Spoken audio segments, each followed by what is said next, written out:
প্ৰভু যীশুৰ মধুৰ নামত সকলোকে জয় মাছি।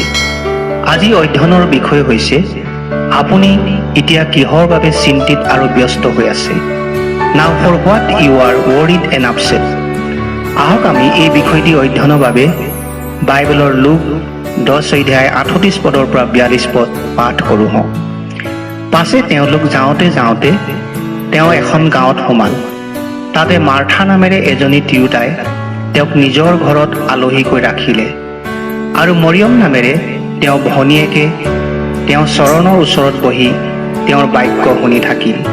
কিন্তু মাৰ্থাই অনেক আলপৈচান ধৰি ব্যাকুল হৈ তেওঁৰ ওচৰলৈ আহি ক'লে, হে প্ৰভু, আলপৈচান ধৰিবলৈ মোৰ ভনীয়ে যে মোক অকলেই এৰিলে, ইয়ালৈ আপুনি মন নকৰেনে?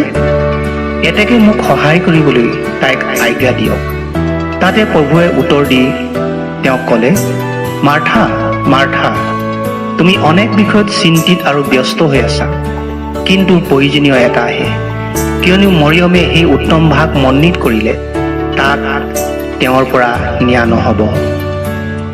ইয়াত মাৰ্থা আৰু মৰিয়মে প্ৰভু যীশুক আলহী কৰি ৰখাৰ বিষয়ে জানিব পাৰিছোঁ। যেতিয়া প্ৰভু যীশু তেওঁলোকৰ ঘৰত আলহী হৈ আছিল, তেতিয়া মাৰ্থা আৰু মৰিয়মে দুয়োৱে বেলেগ বেলেগ কামৰ ব্যস্ততাত আছিল। মাৰ্থাই অনেক বিষয়ত চিন্তিত আৰু ব্যস্ত হৈ আছিল, কিন্তু মৰিয়মে প্ৰভুৰ চৰণৰ ওচৰত বহি তেওঁৰ বাক্য শুনি আছিল। মাৰ্থাই অনেক বিষয়ত চিন্তিত আৰু ব্যস্ত হৈ থকাত প্ৰভু যীশুৱে তাইক কৈছিল, মাৰ্থা মাৰ্থা, তুমি অনেক বিষয়ত চিন্তিত আৰু ব্যস্ত হৈ আছা, কিন্তু প্ৰয়োজনীয় এটাহে। কিয়নো মৰিয়মে উত্তম ভাগ মনোনীত কৰিলে, তাক তেওঁৰ পৰা নিয়া নহ'ব। মই আজি আপোনাক ক'ব বিচাৰিছোঁ, এই কৰোণা কালে লাখ লাখ লোকৰ জীৱন কাঢ়ি লৈ গৈছে।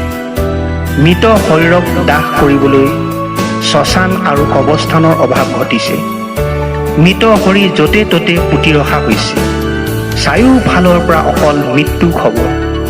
মানুহৰ মন ভয়, আতংক আৰু অশান্তিৰে ভৰি পৰিছে।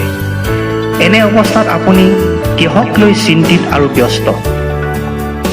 আপুনি হয়তো আপোনাৰ জ্ঞান বুদ্ধি শক্তি আৰু ধন টকা পইচাকে লৈ এই ভয়ংকৰ সময়খিনিৰ পৰা নিজক তথা পৰিয়ালটিক আৰু আত্মীয়জনক কেনেকৈ বচাব পাৰিব তাক লৈ চিন্তিত হৈ আছে।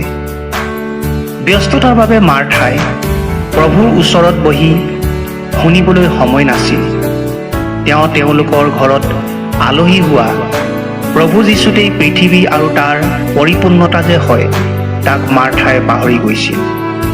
আজি আপুনি হয়তো চিন্তা আৰু ব্যস্ততাৰ বাবে প্ৰভুৰ পৰা আঁতৰ হৈ গৈছে। আপুনি ইয়াক জনা উচিত যে সকলো সমস্যাৰ সমাধান প্ৰভুতহে। গীতমালা 37 অধ্যায় 39 আৰু 40 পদ। কিন্তু ধাৰ্মিকবিলাকৰ পৰিত্ৰাণ জিহুৱাৰ পৰাই। সংকটৰ কালত তেওঁবিলাকৰ দৃঢ় আশ্ৰয়। জিহুৱাই তেওঁবিলাকক উপকাৰ কৰে, তেওঁবিলাকক ৰক্ষা কৰে। তেওঁবিলাকক দুষ্টবোৰৰ পৰা উদ্ধাৰ কৰি পৰিত্ৰাণ দিয়ে, কিয়নো তেওঁবিলাকে তেওঁত আশ্ৰয় লয়। সেইবাবে প্ৰভুৱে তেওঁৰ বাক্য যোগে আমাক প্ৰকাশিত বাক্য 2 অধ্যায় 4 পদ আৰু 5 পদত কৈছে, তথাপি তোমাৰ বিৰুদ্ধে মোৰ কথা আছে যে তুমি তোমাৰ প্ৰথম প্ৰেম এৰিলা। এতেকে তুমি ক'ৰ পৰা পৰিলা তাক সোঁৱৰণ কৰা আৰু মন পালতাই প্ৰথম কৰ্ম কৰা। নতুবা তুমি মন পালটন নকৰিলে মই তোমাৰ তাত উপস্থিত হৈ তোমাৰ দীপাধাৰ নিজ ঠাইৰ পৰা দূৰ কৰিম।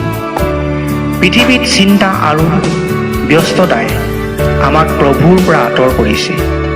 প্ৰথম প্ৰভুক যেতিয়া আমি পাইছিলোঁ, তেতিয়া আমাৰ প্ৰভুৰ প্ৰতি যিমান প্ৰেম আছিল, এতিয়া সেই প্ৰেম আমাৰ হৃদয়ত নাইকিয়া হ'ল। আহক আমি নিজকে এবাৰ পৰীক্ষা কৰি চাওঁ আৰু কিহে প্ৰভুৰ প্ৰেমত আমাক বৃদ্ধি হৈ যাবলৈ বাধা কৰিছে, তাক আমাৰ জীৱনৰ পৰা দূৰ কৰোঁ হওক। এই বাক্য শুনা সকলোকে প্ৰভুৱে আশীৰ্বাদ কৰক।